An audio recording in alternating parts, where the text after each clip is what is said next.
Hi అండి, welcome to my channel Swapna recipe. ఈరోజు మన వంట పచ్చి పులుసు. సింపుల్గా టేస్టీగా ఈజీ ప్రాసెస్లో పచ్చి పులుసు ఎలా తయారు చేసుకోవాలో ఈ వీడియోలో చూద్దాము. పచ్చి పులుసుకి కావలసిన పదార్థాలు ఇవి. ఒక పెద్ద నిమ్మకాయ సైజ్ అంతా చింతపండు తీసుకొని శుభ్రంగా 2 సార్లు కడిగి నానబెట్టుకోవాలి. చాలా బాగుంటుంది ఫ్రెండ్స్ పచ్చి పులుసు. పెద్ద ఎర్రగడ్డ అయితే 1, మీడియం సైజ్ ఎర్రగడ్డలు అయితే 2 తీసుకోవాలి. తగినంత వెల్లుల్లి, ఒక 10 ఎండుమిరపకాయలు తీసుకోవాలి. ముందుగా స్టవ్ వెలిగించేసి ఇలాంటి గ్రిల్ స్టాండ్ ఒకటి పెట్టేసి వడ కమ్మికి ఎండుమిరపకాయలు గుచ్చుకోవాలి.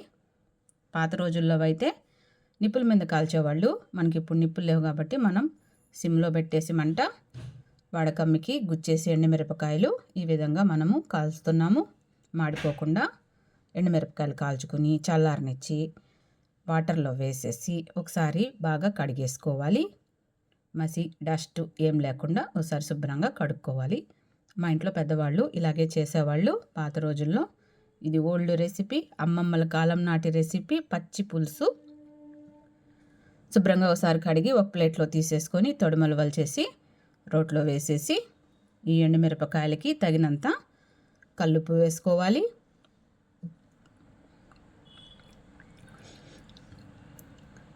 ఎండుమిరపకాయలు కల్లుప్పు బాగా నలిగేదాకా దంచుకోవాలి.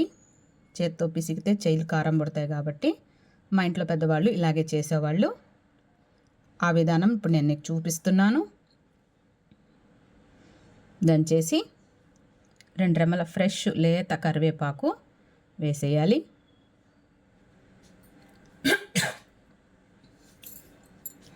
దంచేసి ఇందులోనే 1 స్పూన్ జీలకర్ర కూడా వేసుకోవాలి.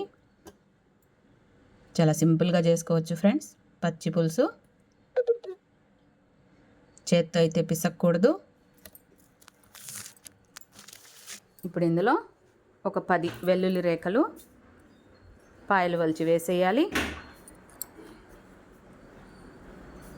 బాగా మెత్తగా దంచేసి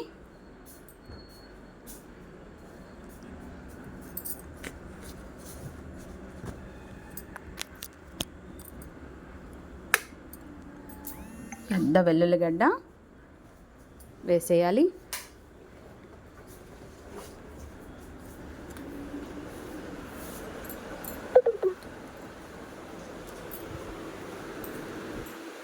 మేము 2 ఆనియన్స్ తీసుకున్నాము.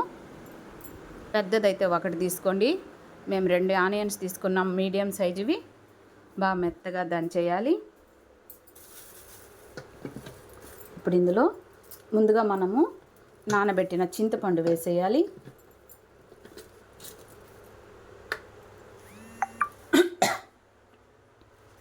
చింతపండు వేసేసి బాగా మెత్తగా దంచేయాలి. చేత్తో మాత్రం పిసక్కూడదు, చేతులు కారం పుడతాయి. ఈ విధంగా సింపుల్గా చేసుకోవచ్చు పచ్చి పులుసు. చాలా బాగుంటుంది.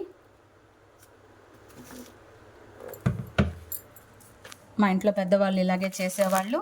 ఇది ఓల్డ్ రెసిపీ, అమ్మమ్మల కాలం నాటి రెసిపీ. వితౌట్ ఆయిల్ పచ్చి పులుసు. ఇప్పుడు ఇది రెడీ అయింది.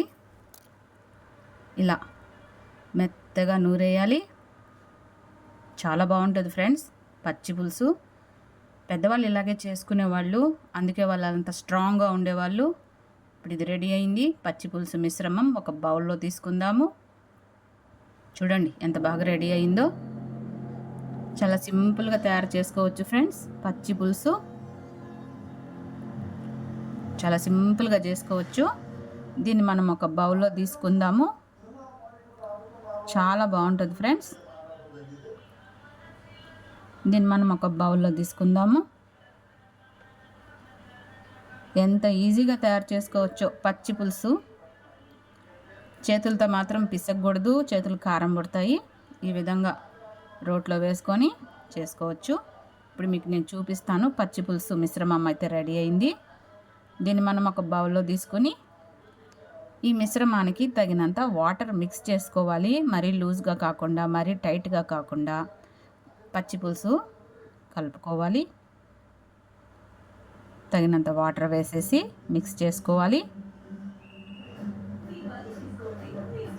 చాలా సింపుల్గా చేసుకోవచ్చు ఫ్రెండ్స్ పచ్చి పులుసు. రెడీ అయింది. చూడండి ఎంత బాగా రెడీ అయిందో. ఇప్పుడు ఈ పచ్చి పులుసుని వేడి వేడి అన్నంలో వేసుకొని కొద్దిగా నెయ్యి వేసుకొని తింటే కమ్మగా ఉంటుంది ఫ్రెండ్స్. పాత రోజుల్లో పెద్దవాళ్ళు ఇలాగే తయారు చేసేవాళ్ళు. చూడండి ఎంత బాగా రెడీ అయిందో. పచ్చి పులుసు అయితే రెడీ. నచ్చితే లైక్ చేసి సబ్స్క్రైబ్ చేసుకోండి.